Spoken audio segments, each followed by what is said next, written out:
अस्सलाम वालेकुम नाज़रीन, एक नई वीडियो में खुश आमदीद। इंस्टेंट स्नैक की रेसिपी आपके साथ शेयर करूंगी। बहुत ज़्यादा मेहनत करने की इसमें बिल्कुल भी आपको ज़रूरत नहीं। आसान और सादा सी रेसिपी है और घर में जो नॉर्मली चीज़ें मौजूद होती हैं उनके साथ मैंने इसको बनाई है। समोसे और पकौड़े और नॉर्मली जितने भी स्नैक हम बना रहे होते हैं उनसे टोटली एक डिफरेंट रेसिपी है। और ऐसे लड़कियों के लिए भी बेहतरीन रेसिपी है जिन्होंने अभी कुकिंग करना स्टार्ट किया की है और उन्हें नई नई रेसिपीज बनाने का बहुत शौक होता है। तो इसमें सबसे पहले 250 ग्राम से भी कम मैंने जो है चिकन लिया।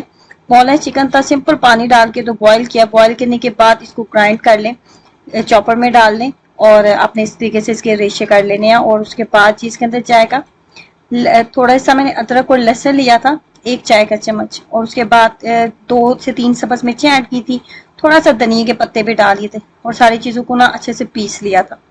उसके बाद इसके अंदर जाएगा नमक। नमक ऐड करने के बाद थोड़ा सा डालूंगी गरम मसाला पाउडर डाला है मैंने। अब यहाँ पे आप चिकन तंदूरी मसाला, चिकन टिक्का मसाला, कोई सा भी चीज आपके पास मौजूद है ना वो भी आप इसके अंदर डाल सकते हैं। मैंने गरम मसाला पाउडर डाला था और उसके अलावा मैंने इसके अंदर काली मिर्च का पाउडर डाला था। नमक, गरम मसाला पाउडर और काली मिर्च का पाउडर, 3 चीजें मैंने डाली थी इसके अंदर। और मिकदार आप देख सकते हैं कितनी मिकदार में मैंने डाला है।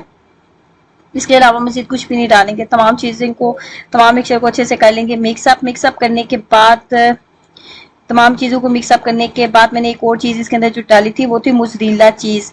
कोई सी भी चीज आपके पास मौजूद है वो डाल लें, चेडर चीज, मोज़रेला चीज, कोई सी भी चीज आपके पास मौजूद है वो आप इसके अंदर डाल सकते हैं। मेरे पास इस वक्त मोज़रेला चीज थी तो मैंने वो ही डाली है इसके अंदर। और 3 से 4 खाने के चम्मच मैंने मोज़रेला चीज इसके अंदर डाली थी, जिससे इसके अंदर थोड़ी सी रिचनेस आ जाएगी, थोड़ा टेस्ट इसका जो है थोड़ा अच्छा सा हो जाएगा। तमाम मिक्सचर को अच्छे से मिक्सअप करने के बाद मैंने लिया था एक प्याज, उसको 2 पार्ट्स में डिवाइड किया था और उस तरीके से इसके जो पीसेस थे उनको अलग कर लिया था। तमाम पीसेस को अलग करने के बाद अभी जो मिक्सचर हमने रेडी किया ना, इसकी फिलिंग जो अभी हमने रेडी किया वो फिलिंग हम इसके अंदर अच्छे से कर लेंगे। और कुछ इस तरह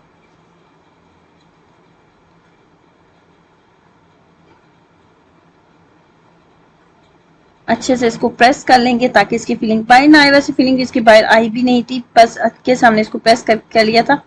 उसके बाद सबसे पहले मैंने जी मैदा लिया था, मैदे की मैंने की थी इसके ऊपर कोटिंग।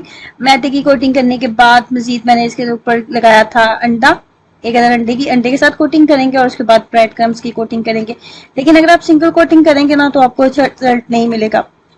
आपने एक दफा अंडे की और ब्रेड क्रम्स की कोटिंग करनी है, उसके बाद अगेन आपने अंडे की कोटिंग करनी है और अगेन आपने ब्रेड क्रम्स की कोटिंग करनी है इस तरीके से।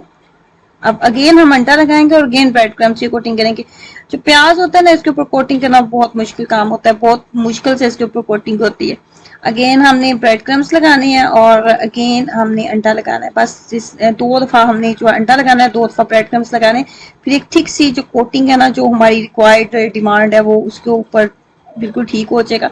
और इस इतनी ही थिक मुझे कोटिंग चाहिए थी। उसके बाद इंस्टेंट हम इसको फ्राई करना स्टार्ट कर देंगे। और इसके ऊपर हमने अंडा लगाया ना तो अंडे की वजह से बहुत ज्यादा क्रिस्पी और बहुत ज्यादा फूल जाएंगे और देखने में भी बहुत अच्छे लगेंगे और खाने में तो टेस्ट बहुत ज्यादा आपको मजे का मिलने वाला है। इसमें आपने कच्चा कीमा चिकन का डालने की कोशिश ना कीजिएगा। मैंने यूट्यूब के ऊपर 1 से 2 रेसिपी देखी थी, उन लोगों ने सेम यही रेसिपी बनाई थी लेकिन उन्होंने इसके अंदर कच्चे कीमे का इस्तेमाल किया था। तो कच्चे कीमे के साथ इसको ना बनाइएगा, वरना आपको ऐसे लगेगा जैसे आप जो है कच्चा कीमा ही खा रहे हैं। क्योंकि ये ऊपर जितनी हमने कोटिंग किया ना इसने इंस्टेंट ब्राउन हो जाना है और अंदर जो है ना कीमा बिल्कुल कच्चा रह जाएगा। तो आप इसको बॉयल करके कीमे को बनाइएगा तो इसके साथ भी बहुत कमाल का टेस्ट बनेगा। तो ट्राई करें मजेदार सी स्नैक रेसिपी को। अपना एक्सपीरियंस में जरूर शेयर कीजिए। वीडियो को लाइक करना और चैनल को सब्सक्राइब करना मत भूलें। अल्लाह हाफिज।